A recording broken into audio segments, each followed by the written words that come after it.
There are a lot of times in photography when you want your subject to be in focus and your background to be out of focus, and that's why we use things like a 50mm 1.4 because that lens will do the work for you. What if you don't have that lens? Maybe you just already took the picture, maybe with a smartphone, but you still want that effect. Well, now in Lightroom Classic, you can get that exact same lens blur in post-production incredibly easily. Today, we're going to show you how to do it.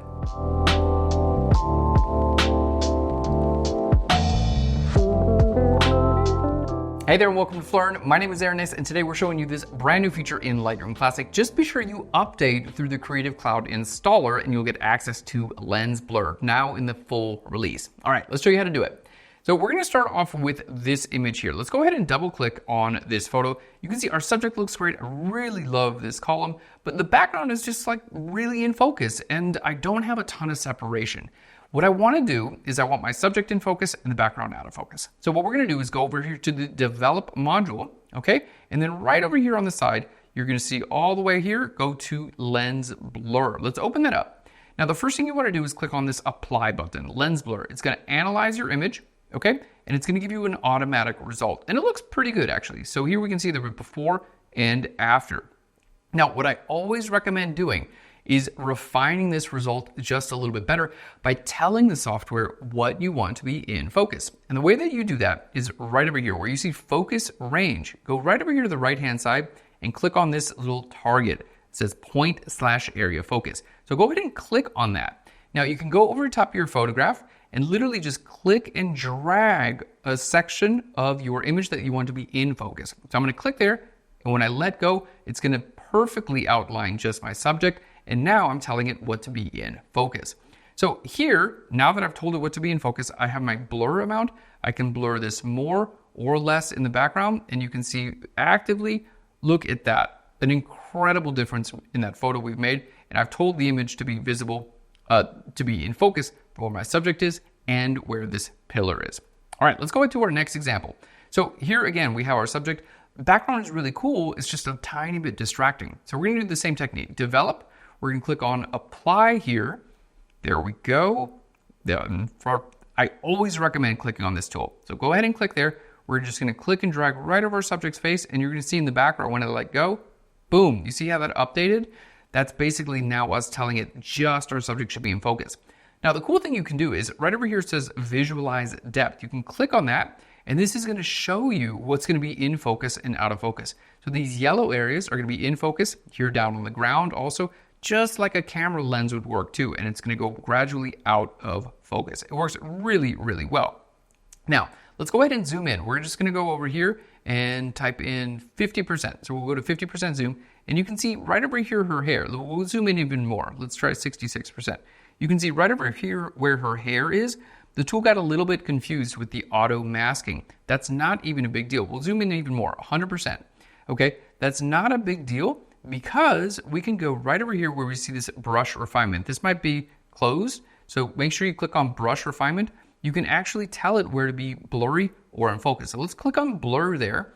Now, I'm gonna feather my brush. We're gonna not put so much feathering, and we're gonna bring our flow up. So I'm just gonna paint like in the exact area that I want to be blurred, okay?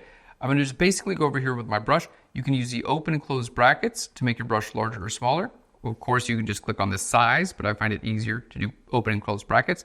And I'm literally, check this out, I'm painting in where I want it to blur. So if it didn't get it perfect with the automatic subject detection, not a big deal. Literally, I'm just painting it in and telling it exactly where I want it to blur. Like right here under her chin, I'm just gonna say, hey, you know what? That should be blurry too.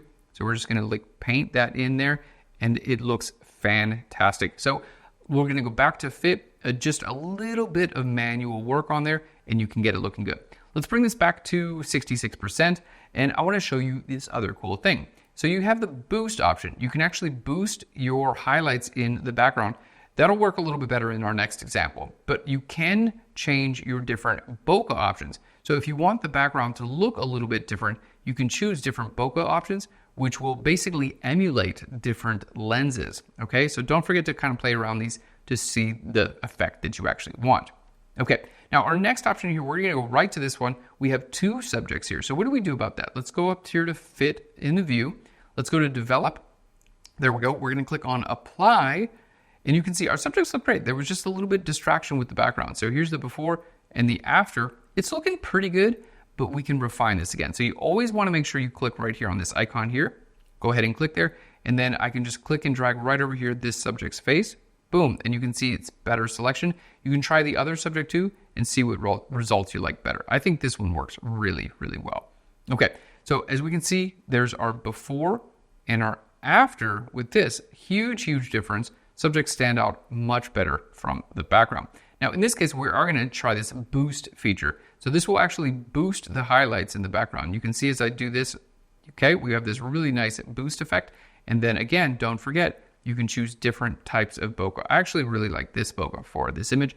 And of course, you can choose your blur amount there. And again, just like kind of any effect in post-production, if you go all the way up, it's not going to look that realistic. So, just give it a little bit. That's all that's really needed. Like, you don't have to go crazy with these effects to make a big difference. Okay, let's go. Our last example here. There we go. Our subject, really cool photo. We're going to go to develop again, hit apply. There we go.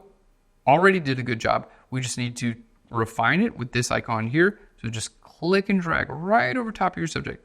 Boom, and you can see it did a great job with that. And again, you can change your blur amount. Now here, what we're gonna do is I'm just gonna go to 100% zoom, and you can see it's kind of blurring the chair where my subject is, right? So I'm gonna tell it to be in focus there. We're just gonna use this focus brush, and I'm literally just saying, hey, nope, you know what? This chair is supposed to be in focus. These tools work really, really well, but they're not always perfect. So there we go. I just brought that chair back into focus. And then we're just going to blur this area and then blur that area right behind my subject's shoulder. And you can see, oh my gosh, absolutely amazing results. Easy to do. And now it's included with the full release of Lightroom Classic. Let me know what you think of this tool. Honestly, I've been waiting for something like this for a long time. This works much better than any type of blur in Photoshop. In the past, we've used Gaussian blur and things like that to try to get the background out of focus, but those don't look realistic at all, and they're kind of difficult to do. This, in my opinion, is the best tool out there for the job. Let me know what you think in a comment right down below. Thanks so much for watching. Give us a big thumbs up if you enjoyed this video, and if you want to get more free tutorials, click on that subscribe button.